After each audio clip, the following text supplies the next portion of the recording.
Okay, so I was supposed to make this video already like a week ago, but simply didn't have time to do it until now. And other people have talked about this plenty online already, but might as well throw in my 2 cents while we're at it. And oh, would you look at that? I'm drinking a Rockstar energy drink. How ironic is that? I don't even like energy drinks, but this whole situation got my dander up to the point where I felt like I needed a little something extra. This video is not sponsored, by the way.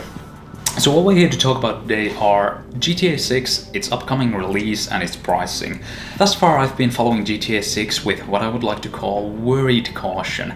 The reason for my caution is that we only have 2 trailers thus far for the game. And this is weird because the previous Rockstar titles have had these long-spanning marketing campaigns with multiple trailers and multiple gameplay demonstration videos. And this game is coming out in just few months and we still don't have any actual gameplay to show for it, which is kind of suspicious. My other reason for my caution is that a lot of the original creative minds have left Rockstar. I'm talking about people like Dan Houser, Leslie Benzies, Michael Unsworth, Imran Sarwar and Vladislav Jones. So a bunch of the OGs are gone, and what are you left with? Well, you're left with money-hungry Take-Two parasites like 𝙬𝙤𝙩𝙝𝙤 to pull the strings behind the scenes. Pull the string! And that leads us to the actual pricing of the game. So, there's gonna be 2 versions of the game. There's gonna be a $100 premium version, which, let's be real, is the essential base game. And then you're going to have an $80 gimped version. So the $100 version is gonna have a myriad of features and gameplay elements removed from the $80 version, and it's gonna include nifty little bonuses like GTA Plus subscription that auto-renews for you, which is just wonderful. But neither one of these editions comes with a physical disc.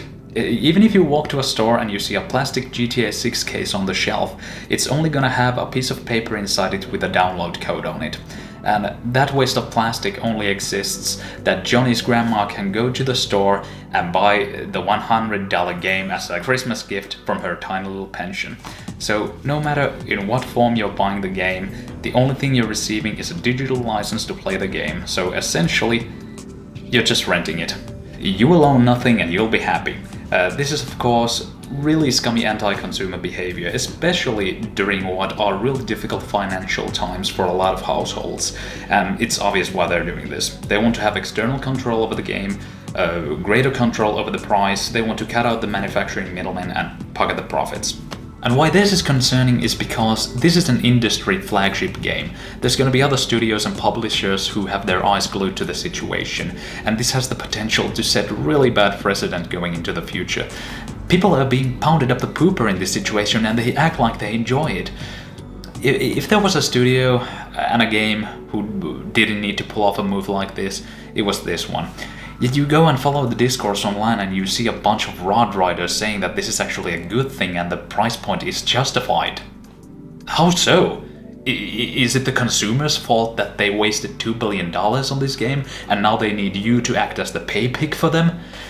You know what I say to that? Mismanagement.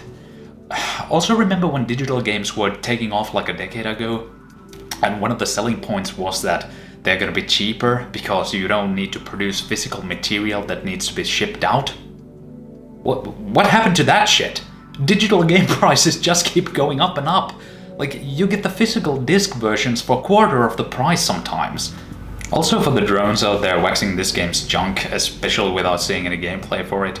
Hate to say this, but especially because I hate this sort of language, but I'm pulling out the big guns. Cuck behavior. Stop it. You're better than that. Same goes for the people pre-ordering this game and doing all sorts of weird flexing online like, you had 13 years to save up $100 and $100 ain't nothing to me. First of all, you're the one being taken advantage of here, so it's not a flex. Secondly, you're pre-ordering what exactly? It can't sell out, like that's the whole point of the digital market. People might not see it this way, but the consumers got the power in this situation. Vote with your wallet. Not spending any money on this game isn't gonna cost you anything. Quite literally, it requires no effort at all. Rockstar needs you to buy the game, not the other way around. Remember when Cyberpunk 2077 was released and it got blasted to absolute smithereens when it came out and word got around? This was a €70 game. 4 weeks after its release, guess how much I paid for it? €15. Like, that is insane. That is like, what, 75% decrease in value? This game cost 300 million to make. And that applies also to like consoles. Their prices have been reduced because people didn't buy them. So these sort of things do affect pricing. So at this point, people have been waiting for GTA 6 for 13 years, and you're telling me that you can't wait a couple more weeks after it's released? A couple of more months? Like, give me a break. There's so many other movies, albums, books, comics, TV shows and other video games to keep you occupied. Do you really need this game that badly? That fast? How many times people need to be rock pulled in order to realize this? These companies don't have your best interests at heart. Think back to 10-15 years ago. Like on-disc DLC, pre-order for exclusive content, season passes, microtransactions, buy the game new in order to access online, or hell, the game needs to be online 24/7 in order to work. Rockstar has become the kind of company their older games used to satirize. And it's sad to see, because look, I've been a relatively big Rockstar fan for a long time. I've bought most of their games day one for the past 20 years. I've been to several midnight launches for their games, but with these recent developments, it ends here. This has not been the same company I fell in love with many years ago for a long time. Now I know how ex-Blizzard fans feel. And you know, all this coupled with the PlayStation's latest news about their all-digital future, I'm about done with new consoles and modern AAA gaming because it's not worth it anymore.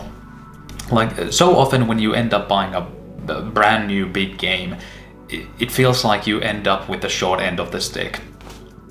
If the whole video game industry were to crash and burn tomorrow, which I'm not against, mind you, I'll be okay. If you can see back there, I'll have a shelf full of physical video games, and I'll be fine with them. If no new games were to be released ever again, I'll be fine. So what I have to say to other people is spread the message. These companies can suck a fat one. If buying isn't owning, then you know the rest.